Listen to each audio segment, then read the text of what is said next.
ప్రియ సహోదరి సహోదరు, ఆ గమనం అంటే రాక, రావడం. ఏంటమ్మా? రావడం లేదా రాక, రాకడ. ఎవరు రావడం? ఎవరు రాక? యేసుక్రీస్తు ప్రభు యొక్క రాకడ. Praise the lord, praise the Lord. మరి ఆ యేసుక్రీస్తు ప్రభు వచ్చేసాడు. ప్రతి డిసెంబర్ 20 పండుగ చేసుకుంటున్నాం, కేక్ కట్ చేస్తున్నాం, కొత్త బట్టలు కొనుక్కుంటున్నాం. ఎవరి కోసం ఎదురు చూస్తున్నాం? యేసుక్రీస్తు ప్రభు కోసం. రెండవ రాకడ, ఈ నిరీక్షణ దేనికోసం? యేసుక్రీస్తు ప్రభు యొక్క రెండవ రాకడ కోసం. యేసుక్రీస్తు ప్రభు మొట్టమొదటిసారి ఆమె మరి తల్లి గర్భం ద్వారా ఈ లోకంలో ఉదయించి 33 సంవత్సరాలు బ్రతికి దేవుని సువార్త పరిచయం చేసి మనందరూ కూడా శిలువపై మరణం పొంది ఉత్థానమయ్యి మోక్షానికి వెళుతూ చేసిన వాగ్దానమే ఇదిగో ఆయన యొక్క రాకడ. ఇదిగో నేను మరలా వస్తాను. మత్తయి శుభవార్త తీసుకోండి. మత్తయి శుభవార్త 25:31 చెప్పండి. 31 చదవండి. మనుష్య కుమారుడు సమస్త దూతల సమేతమున తన మహిమతో వచ్చినప్పుడు తన మహిమాన్విత సింహాసనముపై ఆసీనుడగును. Praise the lord. మనుష్య కుమారుడు మహిమాయుత శరీరాన్ని దాచి ఒక న్యాయ తీర్పుగా రాబోతూ ఉంటాడు. ఇదిగో ఆ రెండవ రాకడ కొరకు మనం అందరం కూడా ఎదురు చూస్తూ ఉన్నాం. దానికి అనుగుణంగానే ఈ రోజు ఈ 3 పాఠాలు కూడా మనకు బోధన చేస్తున్నాయి. ప్రియ సహోదరి సహోదరులారా, యెషయా గ్రంథము 2వ అధ్యాయము 2వ వచనం చదవండి. రానున్న దినములలో ప్రభువు మందిరమునున్న పర్వతము శైలములన్నిటిలోను ఉన్నతమైనదగును, కొండలన్నిటిలోను ఎత్తైనదగును, సకల జాతులను దాని చెంతకు వచ్చును. Praise the Lord. ప్రభువు మందిరం ఉన్నటువంటి పర్వతము యెరూషలేము. యెషయా ప్రవక్త యెరూషలేము దేవాలయం గురించి ప్రస్తావన తీసుకొస్తూ ఉన్నాడు. ఎందుకంటే ఆ యెరూషలేము దేవాలయంలో దేవుని ఉనికి ఉంటుంది, సాక్షాత్తు దేవుడే కొలువుంటాడని యూదా ప్రజల యొక్క విశ్వాసం, నమ్మకం. కాబట్టి రానున్న రోజుల్లో తప్పకుండా కూడా ఈ సమస్త సకల జాతి జనులు కూడా ఆ పర్వత ప్రాంతం దగ్గరకు తీసుకొని రాబడతారు. అయితే ప్రియ సహోదరి సహోదరులారా, ఎవరు ఆ పర్వత ప్రాంతం అంటే? ఎందుకంటే యెషయా ప్రవక్తకుడు తర్వాత వచ్చిన మనం గమనించినట్లయితే 3, 4, 5 వచ్చిన మనం చూస్తూ ఉంటాం. ఆ పర్వత ప్రాంతం దగ్గరికి వచ్చి ఆయన ఏం చేస్తాడు? ఆ పర్వతం ఏం చేయదు, ఆ దేవాలయం చేయదు, కానీ ఒక వ్యక్తి చేయబోతూ ఉంటాడు అని చెబుతూ ఉంటాడు ఈ మెస్సియా గురించి. అందుకే మనం యోహాను శుభవార్త 2:19 చదవనామా? అందుకు యేసు ఈ ఆలయమును మీరు పడగొట్టండి, నేను దీనిని 3 రోజుల్లో తిరిగి లేపుదును. Praise the lord. 21వ వచనం కూడా. కానీ వాస్తవముగా ఆయన పలికినది తన శరీరమును ఆలయము గురించి యేసుక్రీస్తు ప్రభు పలుకుతూ ఉన్నాడు. ఇదిగో ఇక దేవుని యొక్క ఆలయము యెరూషలేము దేవాలయం కాదయ్యా, ఇదిగో నేను ఆ తండ్రి చిత్తాన్ని పరిపూర్ణ చేయడానికి దిగి వచ్చినటువంటి నేను దేవుని ఆలయంగా మారబోతున్నాను, మారాను. ఏ వ్యక్తి అయితే నా సంతకు వస్తాడో వాడు తప్పుడే దీవించబడుతూ ఉంటాడు, ఆశీర్వదించబడుతాడు. మీరు వెళ్ళాల్సిన యెరూషలేము దేవాలయం కాదు, మీరు రావాల్సిన నా దగ్గరకు. నేను దేవుని యొక్క ఆలయాన్ని. అందుకే ముందుగానే యెషయా ప్రవక్త పలుకుతూ ఉంటాడు, ఇదిగో అందరూ కూడా సకల జాతి జనులు కూడా ఆ ఆలయం దగ్గరకు చేర్చబడతారు, యేసుక్రీస్తు ప్రభు దగ్గరకు చేర్చబడుతూ ఉంటారు. అయితే ఆ విధంగా వెళ్ళిన వారిని ఆయన ఏం చేయబోతున్నాడని మన 3-4 వచనంలో మనకి చెబుతూ ఉంటాడు ప్రవక్త. 3వ వచనం చదవనమ్మా. ప్రజలిట్లందరూ ఆ, మనము ప్రభువు పర్వతమునకు వెళ్ళుదాం, ఆ, యాకోబు దేవుని దేవాలయమునకు పోవుదాము. ఆ. అతడు తన మార్గములను అతడు తన మార్గములను మనకు బోధించును. మనము అతని త్రోయలలో మనము అతని త్రోవలో నడుచుదము. Praise the lord. Praise the lord. అతని మార్గాన్ని మనకు బోధన చేసి మనం ఆయన త్రోవలు ఆయన మార్గంలో నడిచే విధంగా ఆయన చేయబోతూ ఉన్నాడు. అందుకే యేసుక్రీస్తు ప్రభు చాలా గొప్పగా పలుకుతూ ఉంటాడు. యోహాను సువార్త 14:6 చదవండి. అందుకు యేసు, నేనే మార్గమును సత్యమును జీవమును, నా మూలమును తప్ప ఎవడునూ తండ్రి యొద్దకు రాలేడు. ఇదిగో నేనే మార్గం, నేనే మీకు త్రోవగా ఉంటా, మార్గంగా ఉంటా. నా మార్గాలు మీకు చూపిస్తాను, నా త్రోవలను మీకు చూపిస్తాను. ఎందుకు? ఈ త్రోవ, ఈ మార్గం ఎక్కడ తీసుకెళ్తుంటుంది? తండ్రి దేవుడి దగ్గర తీసుకెళ్తూ ఉంటుంది. నా చిత్తం ఏంటి? మిమ్మల్ని అందరూ కూడా మళ్ళా ఆ తండ్రి చెంతకు చేర్చాలి. మీరు ఆ తండ్రి దగ్గరకు వెళ్ళటానికి నేను ఒక మార్గంగా, ఒక త్రోవగా ఉండబోతూ ఉన్నాను. కాబట్టి మీరందరూ కూడా నన్ను అనుసరించండి. అందుకే యెషయా ప్రవక్త ఈ ప్రవచనాన్ని పలుకుతూ మీరు ఆయన దగ్గరికి వెళ్ళండి, ఆయన తప్పకుండా మిమ్మల్ని దేవుని చెంతకు తీసుకుని వెళ్తూ ఉంటాడు. 4వ చదవమ్మా. అతడు జాతుల తగువులను పరిష్కరించును, అనేక ప్రజలకు తీర్పు చెప్పును, వారు తమ కత్తులను కర్రలుగా సాగగొట్టుకుందురు, తమ ఈటెలను పొడవలుగా మార్చుకుందురు. ఒక జాతి మరి ఒక జాతి మీద కత్తి దూయదు. Praise the lord. Praise the lord. ఆయన వచ్చిన తర్వాత ఆయన దగ్గరికి వెళితే చేసేటువంటి పని శాంతి స్థాపన చేయబోతున్నాడు. ఎటువంటి తగాదులు కానీ, కోట్లాట్లు కానీ, గొడవలు లేకుండా చేయబోతున్నాడు. ఒక న్యాయ తీర్పుగా ఆయన రాబోతున్నాడు. కాబట్టి మీరు అందరూ కూడా సిద్ధపడి ఉండండి. యోహాను సువార్త 14:27 శాంతిని మీకు అనుగ్రహించుటకు నా శాంతిని మీకు ఇస్తున్నాను. లోకము వలె నేను ఇష్టలేదు. మీ హృదయములను కలవరపడనీయ.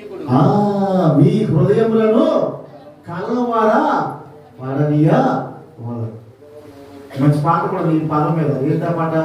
కలవరపడవలదు, నీవు కలవరపడవలదు, యేసు నిన్ను వదిలిపెట్టడు, యేసు నిన్ను వదిలిపెట్టడు.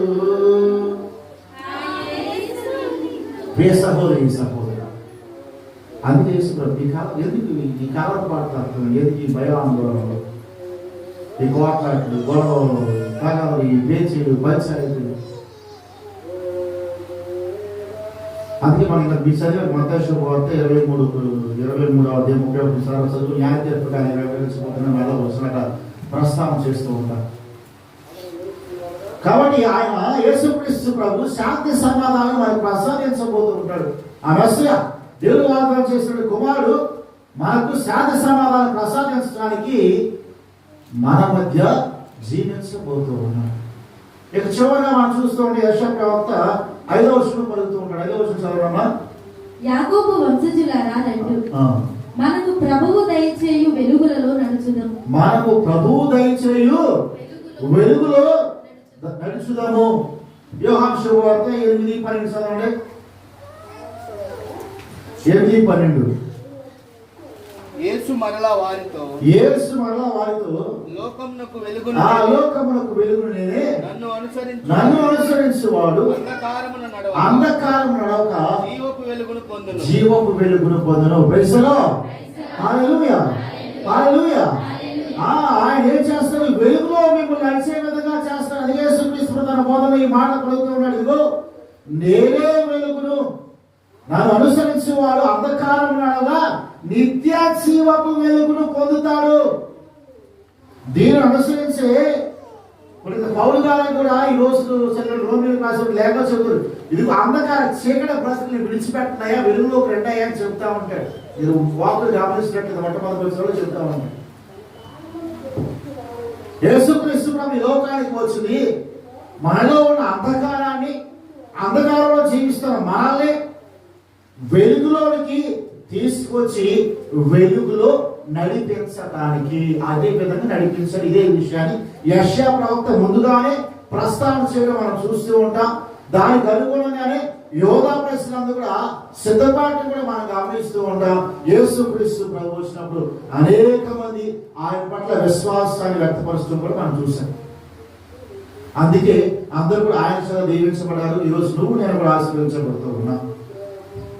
మరి యాగమగా మొట్టమొదటి ఆదివారం రోజున ఈ యొక్క పట్టణం మనకు దళిత సభ ఎవరి ద్వారా సహోదరులారా, మనం ఎల్లప్పుడూ కూడా ఇదిగో రెండవ రాకడ కొరకు కూడా ఇదే విధంగా నిరీక్షిస్తూ ఉండాలి. ఆయనతో సమాధానం పొందుకోవాలంటే తప్పనిసరిగా ఈ విధంగా నిరీక్షిస్తూ ఉండాలి.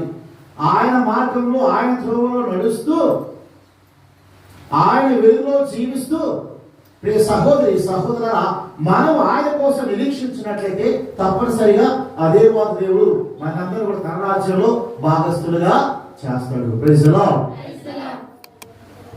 ఎందుకని యేసుక్రీస్తు ప్రభువు మనకు ఇటువంటి బోధన చేస్తున్నాడు? ఈరోజు మొదటి వచ్చిన చదవండి సువార్తలో, శుభవార్త 24వ 36 వచ్చిన చదవనమ్మా. ఆ దినము ఆ గడియ ఎప్పుడు వచ్చునో నా తండ్రి తప్ప పరలోకమందరి దూతలు పరలోకమంది దూతలు కానీ కుమారుడు కానీ మరెవ్వరు దాన్ని ఎరుగరు. చూడండి సహోదరి సహోదరు, ఆ రెండవ రాకడ ఎప్పుడు వచ్చిందో అన్న విషయం కుమారుడు యేసుక్రీస్తు ప్రభు కూడా తెలియదు. ఆ దేవుడి చిత్తానుసారం సంభవించును. అది ఆకస్మికంగా హఠాత్తుగా ఆ రోజు వచ్చు కాబట్టి దాన్ని మనం సిద్ధపడి ఉండాలి. యేసుక్రీస్తు ప్రభు ఎందుకంటే గట్టిగా చెప్తున్నా, ఆయన కూడా తెలియదు తండ్రి దేవుడు ఎప్పుడు మళ్ళా ఆ రెండవ రాకడ సమయాన్ని నిర్దేశిస్తాడు. కాబట్టి యేసుక్రీస్తు ప్రభు మనల్ని ఎప్పుడు కూడా సిద్ధపడి ఉండమని బోధన చేస్తున్నాడు. ప్రియ సహోదరి సహోదరులారా, సునామీ వచ్చింది ఎవరైనా ఎక్స్పెక్ట్ చేశారా? నిద్రలోనే చాలా మంది చనిపోయారు. ఆడుకుంటూ ఇసుకలో తప్పిపోయేపడ్డారు. వందల సంఖ్యలో వేల సంఖ్యలో ప్రపంచం మొత్తం కూడా పూడ్చిపెట్టబడ్డారు. వాళ్ళు అనుకున్నారు మేము చచ్చిపోతామని. మన రీసెంట్ గా చెప్పాడు కరోనా. నా డబ్బు ఉంది, నాకు అంతస్తు ఉంది, నాకు అధికారం ఉందని బతికాడా? ఎవరికి ఇప్పటికీ సైంటిస్టులకు కానీ లేదా మేధావులు కూడా అర్థం కాని విషయం ఏంటంటే, రోడ్డు పక్కన తిరిగి తాగి పొడిపినప్పుడు ఏం లేదు, అదేం కాదు కరోనా చక్క బ్రతికాడు. అదేం కాదు, బ్రహ్మాండంగా బతికాడు. మేడలో ఉన్నాడు, గోడలో ఉన్నాడు, ఏసీ మాత్రం చేసినాడు. డబ్బు ఉంది, అధికారం అంతస్తుంది, కానీ ప్రాణం మాత్రం కాపాడుకోగలిగారమ్మా. అది నువ్వైనా సరే, నేనైనా సరే, ఎవరైనా సరే. వేల సంఖ్యలో లక్షల సంఖ్యలో అందరూ కప్పెట్టపడ్డారు. ఎవరు అనుకున్నారని చనిపోతానని? ఎవరు అనుకున్నారో నేను నా కుటుంబంలో ఎంతమంది ఉంటారు? నాకు ఇంకా బాగుంటుంది. న్యూస్లో ఉన్నాను కర్ణ సార్ పెద్ద న్యూస్ సెంటర్లో మంచి షాప్ అన్నాడు, బిజినెస్ మ్యాన్. ఆ కూతురిని శ్రీమంతాన్ని తీసుకొచ్చారండి. ఒకే ఒక కూతురు శ్రీమంతాన్ని తీసుకొచ్చాడు. శ్రీమంతం తీసుకొచ్చిన తర్వాత మనం ఏం చేసే బాగా చేసేది మాకు తెలియదు, కానీ ముందు ఆ నాన్న చనిపోయాడు. తర్వాత భార్య చచ్చిపోయాడు. బహుశా ఈ టైంలో ఈ అమ్మాయిని ఆ లాయ కూడా చూసుకున్నట్టున్నారు. వీళ్ళిద్దరికి వచ్చి వీళ్ళిద్దరు చచ్చిపోయారు. నేను చూసి వెళ్ళినప్పుడు ఆ బిల్డింగ్ చూసినప్పుడు ఆ కోర్టు అదే ఆ షాపింగ్ కాంప్లెక్స్ చూసినప్పుడు అది ఆలయ గుర్తుకు వస్తాయి. మరి చాలా కోట్ల రూపాయలు ఉన్నాయి. కానీ చెప్పడానికి దేవుడు కదా. చూడండి సహోదరి సహోదరులారా, అందుకే యేసుక్రీస్తు ప్రభు చక్కటి ఉపమానం చక్కటి ఉదాహరణతో చెబుతున్నాడు. 43 వచ్చిన దొంగ ఏ గడి వచ్చును ఎవరికి కూడా తెలియదు, కానీ మెలకువగా ఉండి కాపలా కాసినట్లయితే తన ఆస్తిని కాపాడుకోగలడు. అదేవిధంగా మనం కూడా ప్రియ సహోదరి సహోదరులారా, మెలకువతో ఉండి జాగరూకులై ఉన్నట్లయితే మన ఆత్మను మనం రక్షించుకోగలము. ఆ దైవ కుమారుడు రెండోసారి వచ్చినప్పుడు దానికి ఉదాహరణగా నోవా ప్రస్తావన తీసుకొస్తా ఉంటాడు. నోవా దేవుడు మన ఆదికాండం 6వ అధ్యాయం 5, 6, 7, 8, 10 రోజులు మనం చూడవచ్చు. ఆ రోజులు ఏ విధంగా బ్రతికేవాళ్ళు? హింసతోనూ దుశ్చర్యలతోనూ పాపంతోనూ బ్రతుకుతూ ఉండేవాళ్ళు. ఇక మాకేం కాదులే అన్న ఆ భావంతో బ్రతికేవాళ్ళు. కానీ నోవా మాత్రమే దేవుడు నివసించాడు, దేవుడు నమ్మాడు, దేవుడు ఒక ప్రకారం జీవించాడు. జలప్రలయం వచ్చి అందరూ పట్టుకుపోయి ఎవరు బ్రతకలా, ఒక నోవా కుటుంబం తప్ప. Praise the lord. ఒకే ఒక్క దేవుని పరిపూర్ణమైన నమ్మకాన్ని విశ్వాసాన్ని వ్యక్తపరిచారు. అదే విధంగా మనం కూడా దేవుని యొక్క రాకడ కొరకు, ఆయన రెండవ రాకడ కొరకు సిద్ధపడి లేకపోతే మనం కూడా తుడిచిపెట్టుకుపోతాం అన్న సత్యం ఈరోజు మనం తెలియజేస్తున్నాం. అందుకే ఇప్పుడు పౌలు గారు రోమిలకు రాసిన లేఖ ఈరోజు 2వ పాఠంలో మనం చెబుతుండదు, అరే నీ చీకటి బ్రతులు విడిచిపెట్టండి ఆయన, ఈ చీకటి బ్రతులు విడిచిపెట్టి బయటకు రండి, బయటకు వచ్చి వెలుగుపుతులుగా జీవించండి. ఏ విధంగా జీవించాలి? ఈ 12-14 మనం చూస్తాం. సత్ప్రవర్తన కలిగి జీవించాలి. క్రీస్తు ప్రభుని ప్రతి ఒక్కరు కూడా ధరించాలి. క్రీస్తు ధారణ సత్ప్రవర్తన జీవితం.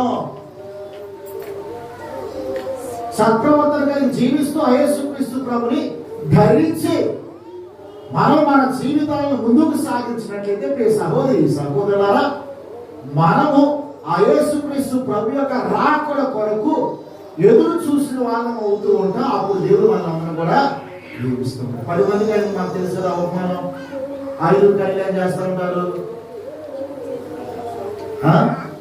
5 కళ్యాణం చేస్తూ ఉంటారు. సిద్ధపడ్డారు. ఏ విధంగా సిద్ధపడ్డారు?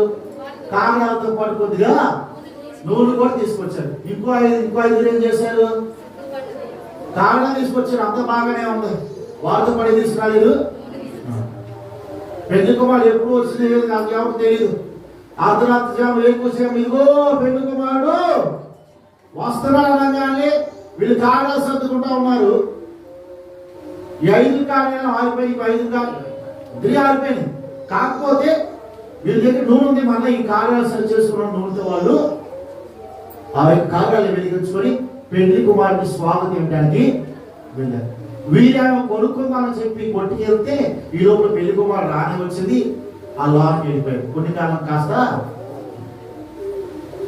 లోనికి వెళ్ళి మళ్ళా తీసుకుని వస్తే ఈ దర్వాజాలు మూసివేయబడ్డా. బయట నుంచి ప్రభుని జాగ్రత్త మీరు ఎవరో కూడా నాకు తెలియదు. కాబట్టి మీరు సహోదరి సహోదరులారా, ఈ ఆగమన కాలపు మొదటి ఆదివారం తల్లి సభ మనం చదివి ఈ 3 పాఠాల ద్వారా కూడా మనం అందరం కూడా 2వ రాకడ కొరకు ఎదురు చూస్తూ ఉండాలి.